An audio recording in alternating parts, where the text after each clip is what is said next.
kagigil. Magluluto po tayo ng talong, tortang talong, pero ganyan po ang hiwa natin.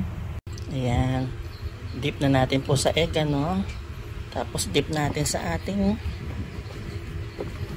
butter. May ano po to, yung crispy fried chicken breading mix. May harina. Ayan. Make sure lahat po makukot, ano.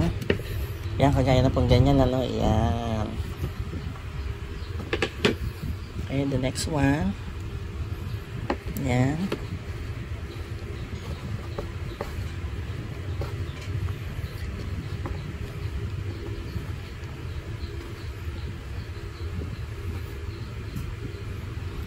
Ayan, ganyan po, no? Ayan. Tuloy-tuloy lang po yan. Ayan, ganito pa magiging itsura ng ating mga talong, no? Nakakoat na po siya. Pa-fry na lang po natin yan. Ayan, mainit na po yung mantika natin, ano? Lagay na po natin ating mga talong.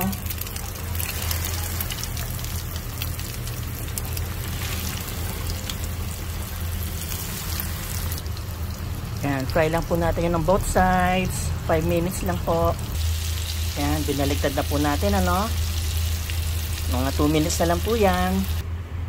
Ayan na po mga kagigil. Luto na po ang ating talong. Uy, Diyos ko, napakasarap. Kain na po tayo mga kagigil. At ang gigigil na ako sa gutom. Ayan mga kagigil. Ito na po ang lunch natin, no? Ano po tayo ngayon? Veggies muna tayo. Iwas muna po tayo sa pork. Okay? Kasi walang pambili.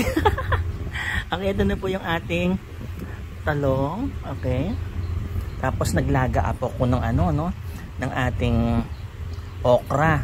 Ako, napakasarap ng okra nito. Thanks, Gel Farm. Tapos meron po tayo ditong bagoong. Sasasaw natin yung ating okra. At meron tayong ubi halaya for dessert. Okay, kain na po tayo mga kagigil.